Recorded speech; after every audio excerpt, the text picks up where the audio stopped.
Hello students, मैं हूं आपकी टीएमएम तानिया मैथ्स मैडम। आज हम करेंगे एक्सरसाइज 3.1 का question number 4 class 10 maths chapter 3 pair of linear equation in two variable. So question number 4 है which of the following linear equation are consistent inconsistent, if consistent obtain solution graphically. इसके total 4 parts हैं, इसको one by one करना है। पहले हमें बताना है कि जो इक्वेशंस हैं, पेयर ऑफ लीनियर इक्वेशंस हैं, वो कंसिस्टेंट है या इनकंसिस्टेंट है। ये पहला क्वेश्चन है। अगर वो कंसिस्टेंट है तो उनका सॉल्यूशन फाइंड आउट करना है ग्राफिकली मेथड से। ठीक है, सो ग्राफिकली हम कैसे सॉल्यूशन फाइंड करते हैं, इससे हम पहले वाली क्लास में बता चुके हैं, आप वहां से चेक कर लेना। तो ये देखो, पहला वाला जो क्वेश्चन है कंसिस्टेंट और इनकंसिस्टेंट, तो हम पहले इसको फाइंड आउट करेंगे। तो हम ये वाला रूल अप्लाई करेंगे, a1 अपॉन a2 अगर b1 अपॉन b2 के इक्वल नहीं है तो लाइन क्या होंगी, इंटरसेक्टिंग मींस वो कंसिस्टेंट होंगे और उनका एक यूनिक सॉल्यूशन होगा। और यूनिक सॉल्यूशन हम ग्राफ के थ्रू फाइंड आउट करेंगे। ठीक है, अगर ये रेशो जो है इक्वल है तो ये क्या होंगी, कंसिस्टेंट होंगी। लेकिन क्या होंगी, ये कोइंसिडेंट लाइन होंगी और इसके मैनी सॉल्यूशंस होंगे। इसका हमें ग्राफ नहीं बनाना, ऑल्दो दे आर कंसिस्टेंट, और उसका हर एक पॉइंट उसका सॉल्यूशन होगा। क्यों? क्योंकि वो एक दूसरे के ऊपर होंगी। थर्ड वाला रूल देखो, a1 अपॉन a2 है b1 अपॉन b2 के, बट c1 अपॉन c2 के अनइक्वल है। तो इन दैट केस क्या होगा, लाइंस इनकंसिस्टेंट होंगी और उसका कोई भी सॉल्यूशन नहीं होगा। जब कोई सॉल्यूशन नहीं है तो हमें ग्राफिकली फाइंड आउट नहीं करना। इन दोनों केसेस में जब कंसिस्टेंट होंगी तो हमें सॉल्यूशन फाइंड आउट करना है ग्राफिकली। सो हम यूनिक सॉल्यूशन वाले में सिर्फ ग्राफ बनाएंगे, इस मैनी सॉल्यूशन में हम ग्राफ नहीं बनाएंगे क्योंकि ग्राफ का हर एक पॉइंट उसका सॉल्यूशन होगा। तो अब ये देखो, फर्स्ट वाला सॉल्यूशन फर्स्ट, पहली equation x plus y equals to 5, next है 2x plus 2y equals to 10। इसको आप कैसे लिख सकते हो, x प्लस वाई, 5 इधर आएगा, minus 5 equals to 0, 2x plus 2y, 10 इधर आएगा, minus 10 equals to 0, a1x plus b1y plus c1 equals to 0, a2x plus b2y plus c2 equals to 0। तो a1 क्या हो गया 1, b1 क्या हो गया 1, c1 क्या हो गया -5, a2 क्या हो गया 2, b2 हो गया 2, c2 क्या हो गया -10। अब देखो a1 upon a2 1 upon 2, b1 upon b2 1 upon 2, a1 upon a2 equal है b1 अपॉन b2 के। अब c1 अपॉन c2 देखो, -5 अपॉन -10, माइनस से माइनस कैंसिल, 5 1 5, 5 2 10, 1 अपॉन 2, तो ये क्या आ गया, c1 अपॉन c2 आ गया। ये सेकंड वाला केस देखो जहां पे ये तीनों रेशो जो है इक्वल है, तो लाइन क्या है, कंसिस्टेंट। तो आप देखो, the pair of linear equation is consistent. ठीक है, पहला हो गया कंसिस्टेंट। अब नेक्स्ट देखो, क्वेश्चन क्या है, if consistent obtain solution graphically solution find out करना है। बट सेकंड वाले केस में देखो क्या है, मैनी सॉल्यूशन, तो इसमें ग्राफ हमें नहीं बनाना, सिर्फ यूनिक सॉल्यूशन में हमें ग्राफ बनाना है। तो हम लिखेंगे दी पेयर ऑफ, पहले लिखो the pair of linear equation is consistent and क्या है, coincident lines, coincident, therefore the pair of linear equation have many solution। तो ये दोनों लाइन लिखना बहुत इंपॉर्टेंट है। ये वाला पहले तो हमें बताना है वो कंसिस्टेंट है, the pair of linear equation is consistent and coincident, therefore second में हमें बताना है कि उसका सॉल्यूशन बताओ, therefore the pair of linear equation have many solution. तो ये दोनों लाइन इसके आंसर है, ये बहुत इंपॉर्टेंट है लिखना। सो इसको रब कर देते हैं, इसी तरीके से सेकंड वाला करते हैं।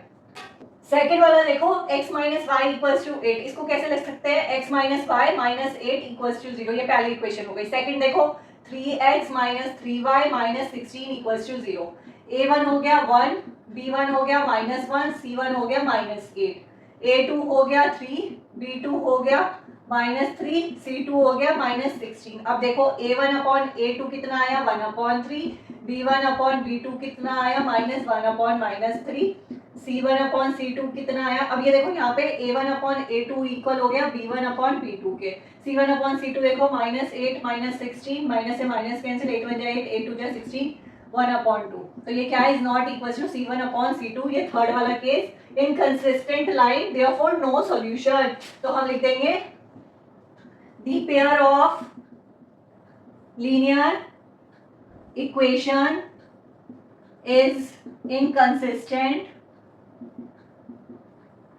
hence no solution. Hence no solution. The pair of linear equation क्या है? Inconsistent है. अगर inconsistent है तो उनका कोई solution नहीं होगा. Hence no solution. So इसको रब कर देते हैं. इसका थर्ड एंड फोर्थ वाला पार्ट करते हैं. ये थर्ड वाला देखो, पहली इक्वेशन है 2x plus y minus six equals to 0. Second equation है 4x minus 2y minus 4 equals to 0. a1 हो गया 2, b1 हो गया 1, c1 हो गया माइनस 6, a2 हो गया 4, b2 हो गया माइनस 2, c2 हो गया minus 4. a1 upon a2 2 upon 4, 2 1 2 2 2 4 1 upon 2 आ गया. b1 upon b2 minus 1 upon 2. तो a1 upon a2 is not equals to b1 upon b2. ठीक है, ये क्या हो गई? पहले वाला आ गया कंसिस्टेंट और यूनिक सॉल्यूशन. तो हम लिखेंगे the pair of linear equation is consistent, hence unique solution exist. ठीक है, अब यूनिक सॉल्यूशन हम किसके थ्रू फाइंड आउट करेंगे? ग्राफ के थ्रू. पहले आप यहां तक करो, इसको रब कर देती हूँ स्पेस की वजह से, फिर अब इसका सॉल्यूशन फाइंड आउट करते हैं. तो पहली इक्वेशन क्या है? 2x plus y minus six equals to 0. ये पहली इक्वेशन हो गई. 4x minus 2y minus 4 equals to 0. ये सेकेंड इक्वेशन हो गई. Let's draw the graph of 1 and 2 x y. ये पहला हो गया.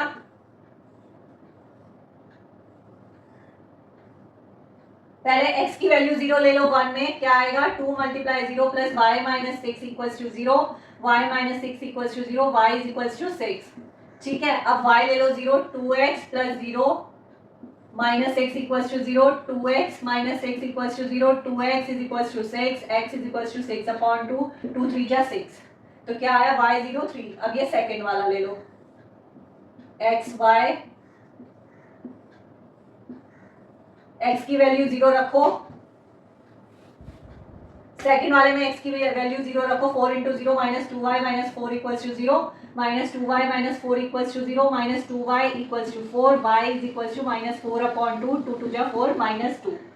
ठीक है, अब x की वैल्यू 0, अब y की वैल्यू 0 रखो. 4x minus 2 multiply 0 minus 4 equals to 0.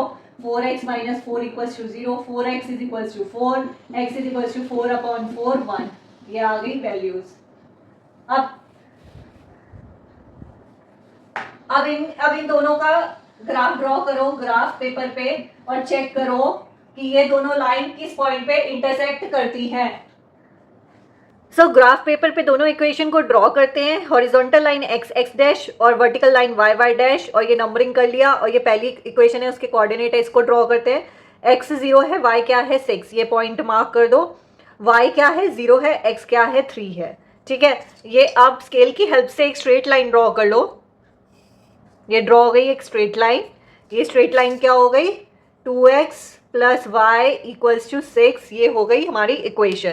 अब ये सेकंड वाली इक्वेशन देखो. 4x minus 2y equals to 4. ये इसके कोऑर्डिनेट x 0 है, y क्या है माइनस 2. पॉइंट मार्क कर लो. y जब 0 है, x क्या है 1 है, 1 मार्क कर दो. अब इन दोनों पॉइंट से एक स्ट्रेट लाइन ड्रॉ करो.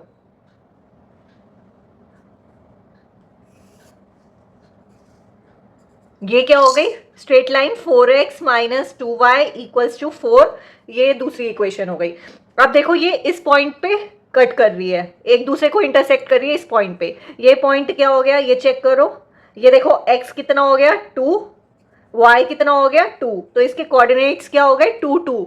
ये y हो गया 2 और ये x हो गया 2. ये x is equals to 2, y is equals to 2 पे दोनों लाइन जो है इंटरसेक्ट कर रही है. तो x इज इक्वल्स टू 2 और y इक्वल्स टू 2 इसका सॉल्यूशन हो गया. सो इस तरीके से ग्राफ की हेल्प से हमने इन दोनों का यूनिक सॉल्यूशन फाइंड आउट कर लिया. फोर्थ वाला देखो, पहली इक्वेशन है 2x minus 2y minus 2 equals to 0. 4x minus 4y minus 5 equals to 0. ये सेकेंड इक्वेशन हो गई. अब देखो, a1 हो गया 2, b1 हो गया माइनस 2, c1 हो गया माइनस 2, a2 हो गया 4, b2 हो गया माइनस 4, c2 हो गया minus 5. a1 upon a2 2 upon 4 1 upon 2. 1/2 आ गया। B1/B2 देखो -2 -4 माइनस से माइनस कैंसिल, 2 1 2 2 2 4 1/2 आ गया। तो A1/A2 is equals to B1/B2। C1/C2 देखो -2/-5 कितना हो गया, इज नॉट इक्वल्स टू 2/5। तो ये क्या हो गया, is not equals to C1/C2। ये कौन सा केस हो गया, थर्ड वाला हो गया, इनकंसिस्टेंट, नो सॉल्यूशन। तो लिख दो the pair of linear equation is inconsistent, hence no solution exists। ठीक है, कोई भी सॉल्यूशन नहीं क्योंकि ये इनकंसिस्टेंट है। सो बहुत इजी है, आपको सिर्फ रूल फॉलो करना है और सॉल्यूशन निकालना है। तो आज के लिए इतना ही, मिलेंगे अपने नेक्स्ट क्लास में क्वेश्चन नंबर 5 के साथ।